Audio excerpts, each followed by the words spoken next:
بیوی سے ہم بستری کرنے میں مزہ کیسے آئے گا؟ بیوی سے ہم بستری کرنے کا طریقہ کیا ہے؟ آج اسی بارے میں آپ کو بتانے جا رہا ہوں۔ آپ سے گزارش ہے کہ اس ویڈیو کو مکمل دیکھیے گا۔ بسم اللہ الرحمن الرحیم۔ السلام علیکم ورحمۃ اللہ۔ محترم بھائیوں اور بہنوں، نبی کریم صلی اللہ علیہ وسلم نے فرمایا، جس طرح تمہارا تمہاری بیوی پر حق ہے، اسی طرح تم پر بھی تمہاری بیویوں کا بھی حق ہے۔ تمہارا حق تمہاری بیویوں پر یہ ہے کہ تمہارے گھر میں ایسے لوگوں کو آنے کی اجازت نہ دیں جنہیں تم اچھا نہیں سمجھتے، اور تم پر ان کا حق یہ ہے کہ تم ان کے لباس اور پہناوے میں اچھا سلوک کرو۔ ہم بستری سے نفرت ہونے لگے یا اگر بیوی سے ہم بستری کو دل نہ چاہے، اس سے ہم بستری ترک کر دینا جائز نہیں، کیونکہ ہم بستری اس کا شرعی حق ہے،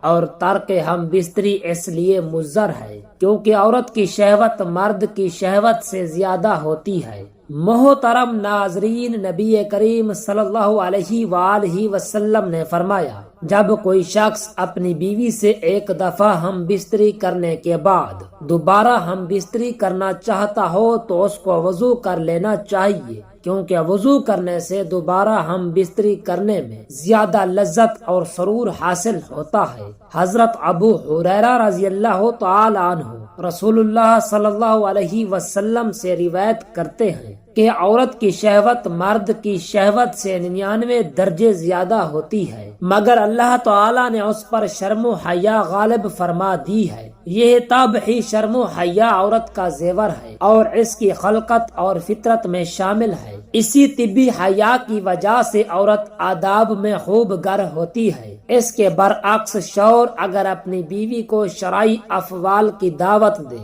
اور بیوی اسے انکار کر دے تو بیوی گناہ کی مرتکب ہوتی ہے۔ حضرت ابو ہریرہ رضی اللہ تعالی عنہ بیان کرتے ہیں کہ پھر نبی کریم صلی اللہ علیہ وسلم نے مردوں کو مخاطب کرتے ہوئے پوچھا، کیا تم میں سے کوئی ایسا آدمی ہے جب وہ اپنی بیوی سے ہم بستری کرتا ہو تو دروازہ بند کر کے پردہ کر لیتا ہو اور اللہ تعالی کے پردے سے اس فعل کو چھپاتا ہو؟ لوگوں نے جواب دیا، ہاں ایسے لوگ موجود ہیں۔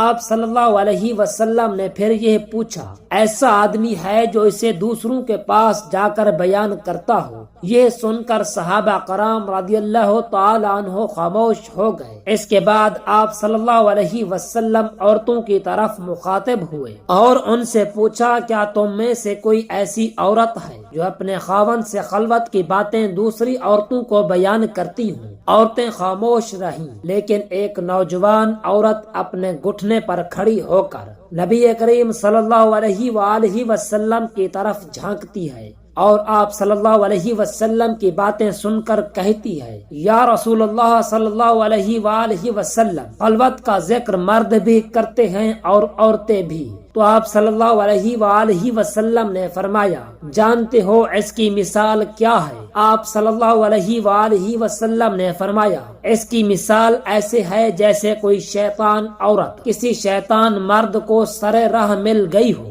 اور اپنی حاجت پوری کی ہو اور لوگ ان کی طرف دیکھتے رہے ہوں۔ اللہ تعالی نے بچہ دان پیدا کیا، آلات مباشرت پیدا کیے، مردوں کی پشت اور عورتوں کے سینے میں اولاد کا بیج پیدا کیا، شہوت کو مرد اور عورت پر مسلط کیا، تو ان باتوں سے جو مقصود الہی ہے وہ کسی عقل مند سے پوشیدہ نہیں۔ اگر کوئی شخص بیچ میں یعنی نطفے کو ضائع کرے اور شہوت کو کسی ہیلے سے ٹال دے تو وہ پیدائش کے مقصد سے منحرف رہے گا۔ علماء اور محدثین فرماتے ہیں، جب میاں بیوی ہم بستری کرنے کا ارادہ کریں تو جسم کا لباس ہٹانے سے پہلے بسم اللہ پڑھ لیا کرے۔ اس سے اللہ تعالیٰ ان کے گرد حفاظت کا ایک پردہ ڈال دیتے ہیں۔ شیطان ایسے میاں بیوی کو نہیں دیکھ سکتا، جنات ان کو نہیں دیکھ سکتے، اس لیے سنت ہے کہ انسان کپڑا اتارنے یا پہنتے وقت بسم اللہ الرحمن الرحیم پڑھ لیا کرے تاکہ ان کے گرد حفاظت کی چادر آ جائے، اللہ تعالیٰ کی طرف سے شیطان اور جنات ان کو نہ دیکھ سکیں۔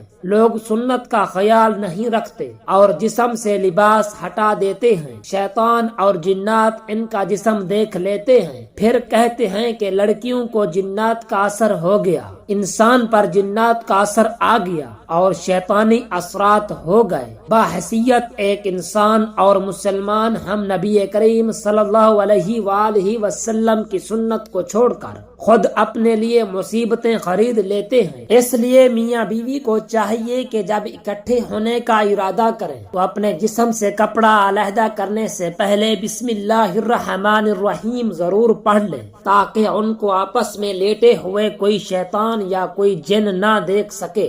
بلکہ شریعت نے یہ بات کہی کہ اگر جسم سے اپنا لباس ہٹائیں تو ایک بڑی چادر ہو جس کے اندر وہ دونوں ایک دوسرے سے ملے۔ اس بڑی چادر کی وجہ سے اللہ تعالیٰ ان کو ہونے والی اولاد میں حیا پیدا فرمائیں گے۔ علماء اور محدثین فرماتے ہیں جب میاں بیوی اپنے اوپر بڑی چادر لینے کا اہتمام کیا تو اللہ تعالیٰ نے فطری طور پر ان کو شرمیلی اور حیا والی اولاد سے نوازا، کیونکہ والدین کے لیے آنکھوں اور دل کی ٹھنڈک کا ذریعہ بنے۔ علماء فرماتے ہیں اگر میاں بیوی کے میلاپ سے اولاد کا نطفہ ٹھہر گیا مگر میاں بیوی کی اگلی نماز قضا ہو گئی تو ان کی اولاد فاسق رہے گی۔ لہذا ایک ایسا معاملہ ہے جس میں مردوں اور عورتوں دونوں کی طرف سے عموماً کوتاہی ہو ہی جاتی ہے۔ میاں بیوی کی مقاربت کے بعد اگر اگلی نماز فجر کی ہے تو سستی کی وجہ سے قضا ہو گئی۔ ایسا بھی ہوتا ہے کہ میاں بیوی غسل کرنے میں سستی کرتے ہیں جن سے نماز قضا ہو جاتی ہے۔ ایک بات نقطے کی یاد رکھنا کہ جب بھی میاں بیوی کے ملاپ کی وجہ سے ان کی اگلی نماز قضا ہوئی اور اس ملاپ سے ان کی اولاد ہو گئی تو اس اولاد کے اندر فسق و فجور آئے گا۔ جب ماں نے ہی اس عمل کی وجہ سے اللہ تعالیٰ کے حکم کو توڑ دیا تو پھر پھل بھی تو ویسا ہی ملنا ہے۔ لہٰذا جب بھی ایک دوسرے کے ساتھ ملے تو ملنا شریعت کے مطابق ہونا چاہیے۔ مقاربت کی وجہ سے نماز قضا نہیں ہونی چاہیے۔ بے شرمی اور بے حیائی کا معاملہ نہ ہو بلکہ اللہ تعالیٰ سے نیک اولاد کی تمنا ہو۔ جانوروں والا مسئلہ نہیں ہونا چاہیے۔ رسول اللہ صلی اللہ علیہ وآلہ وسلم نے فرمایا تم لوگ ننگے ہونے سے بچو کیونکہ تمہارے ساتھ وہ فرشتے ہوتے ہیں جو تم سے جدا نہیں ہوتے، وہ تو صرف اس وقت جدا ہوتے ہیں جب آدمی پاخانہ خانے جاتا ہے یا اپنی بیوی کے پاس جا کر اس سے ہم بستری کرتا ہے۔ اس لیے تم ان فرشتوں سے شرم کھاؤ اور ان کی عزت کرو۔ دعا ہے کہ اللہ رب العزت میرا سنانا اور آپ کا سننا اپنی بارگاہ الہی میں منظور و مقبول فرمائے، آمین ثم آمین۔ اگر ویڈیو پسند آئی ہو تو ویڈیو کو لائک اور چینل کو سبسکرائب کر لیجئے گا۔ شکریہ۔